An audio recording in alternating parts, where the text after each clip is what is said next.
et bienvenue dans cette nouvelle émission des Chroniques de Lou. Aujourd'hui, je suis en mode billet d'humeur matinale.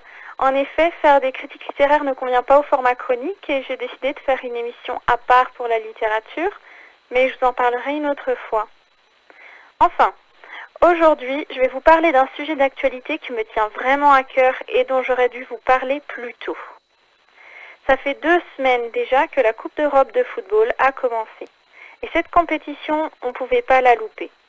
Ça fait bien plus de 6 mois qu'on en parle partout, mais vraiment partout. Il est vrai que c'est un sport ultra populaire, mais est-il vraiment aimé par tout le monde sans exception? Eh bien, la réponse est non.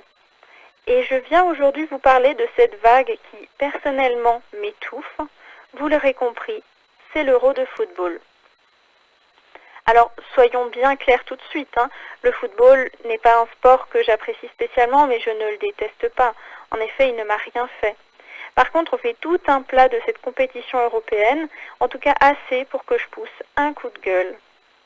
Donc, le football, c'est avant tout un sport d'équipe très apprécié dans une écrasante majorité de la planète et surtout dans l'hémisphère nord. Au Brésil, ça va même plus loin puisque c'est carrément une religion. Mais revenons en France où le cas est heureusement moins extrême et commençons par la représentation qu'a cette compétition dans les médias. En effet, ça fait plus de 6 mois qu'on nous bassine partout. À la télé, dans les journaux, sur la radio, dans les magazines, dans les publicités et même sur les réseaux sociaux.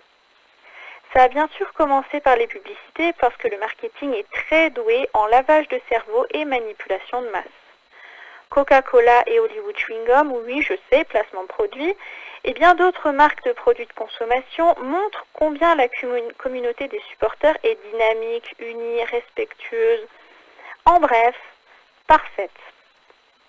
Mais, entre nous, est-ce que vous pensez que les publicités nous reflètent toujours la réalité? Non, Même si la totalité des supporters n'est pas tout à fait à l'opposé de l'image qu'on lui donne, on apprend toutefois assez souvent dans les journaux les rixes violentes de supporters et les villes hautes qui sont prises pour d'immenses poubelles. Et je ne pense pas qu'il s'agisse d'une simple minorité.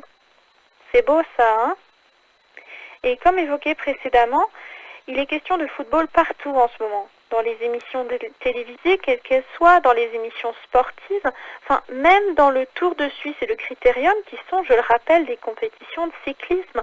On parle à droite et à gauche de ce foin autour du ballon rond. Et je ne parle pas des réseaux sociaux. Enfin, si, je vais le faire, car il est question partout des résultats des équipes que l'on peut supporter. On peut même afficher sur Facebook l'équipe qu'on aime avec sa photo de profil. Donc, ça fleurit partout de tous avec les bleus, ich liebe die Mannschaft, etc. Mais pas de moi, je n'aime pas le foot. Entre nous, ce n'est pas très équitable. En gros, tu peux crier sur tous les toits que tu aimes le foot, mais si tu ne l'aimes pas, tu dois fermer ton clapet. Et puis quoi encore? La cerise sur le gâteau, je reçois même des notifications sur mon téléphone qui me suggèrent d'installer une application pour avoir les résultats des matchs en direct. Je parierais mes chaussettes que je ne suis pas la seule. On marche sur la tête.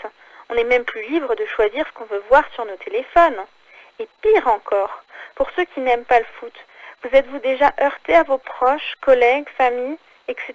pour la simple raison que vous n'aimiez pas ce sport? Parce qu'en ce qui me concerne, j'ai été reniée par un membre de ma famille pour la simple raison que je n'ai pas envie d'entendre parler de la Coupe d'Europe. Et j'en ai lu des histoires de personnes qui se font enguirlander pour les mêmes raisons que moi. Ça prend des proportions beaucoup trop importantes pour une simple question de goût, vous ne trouvez pas? Entre nous, c'est vraiment dommage de ne pas vouloir entendre parler de quelqu'un sous prétexte qu'il n'aime pas le chocolat. Ce serait parfaitement ridicule, non? Je me permets une dernière petite remarque. En ce moment, le peuple français est en gros désaccord avec le gouvernement qui veut faire passer des lois qui bafouent les valeurs de la démocratie. Mais étrangement, maintenant que notre président se montre lui aussi supporter, le pari d'adoucir les mœurs en détournant l'attention de presque tous fonctionne. C'est bizarre, Finalement, la manipulation de masse fonctionne bien avec la Coupe d'Europe. Tout le monde a le football entre les lèvres, surtout ceux qui, il y a encore quelques mois, n'en avaient strictement rien à faire du football. Enfin, tout le monde sauf moi et d'autres encore. Donc pas tout le monde bien sûr. Et nous autres, entre guillemets, marginaux, en ont assez d'entendre parler que de ça et partout. Assez d'entendre les gens hurler sous nos fenêtres, klaxonner dans les rues comme des moutons, à des heures où justement les gens qui travaillent veulent dormir. Assez d'être engloutis par une vague dont on ne veut pas faire partie. Alors au nom de la liberté d'expression, laissez-nous ne pas aimer le football.